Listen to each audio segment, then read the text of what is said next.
So you can see बहुत सारा यानी अच्छा व्यू है यहाँ पे। कुछ कैनाल्स हैं, कुछ सकुराज हैं। वैसे जापान के अंदर कुछ ना कुछ हमेशा उनके पास रहते ही हैं। और सामने देखें अगर आप, सुबह सुबह साइकिलिंग, बहुत ज़्यादा लोग यहाँ पे साइकिलिंग, जापान साइकिलिंग के लिए बड़ा फेमस कंट्री है। But it has proper infrastructure for walking and bicycling. देखिए हर रोड के साथ।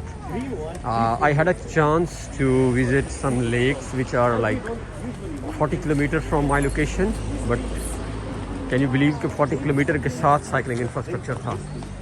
एंड क्लीननेस तो हम पहले भी बात करते रहते हैं और आप दोबारा देख सकते हैं। So early morning and so many people walking there. May be थोड़ा सा कुछ लोगों ने अम्ब्रेलाज भी ले लिए हैं, क्योंकि मे बी जापान में भी थोड़ी सी गर्मी शायद अब इंक्रीज़ हो रही है।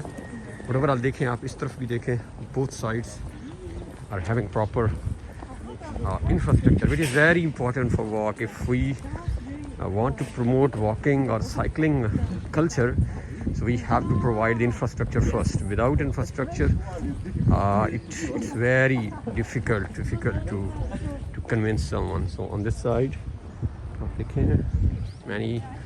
many people are walking and going to their destination.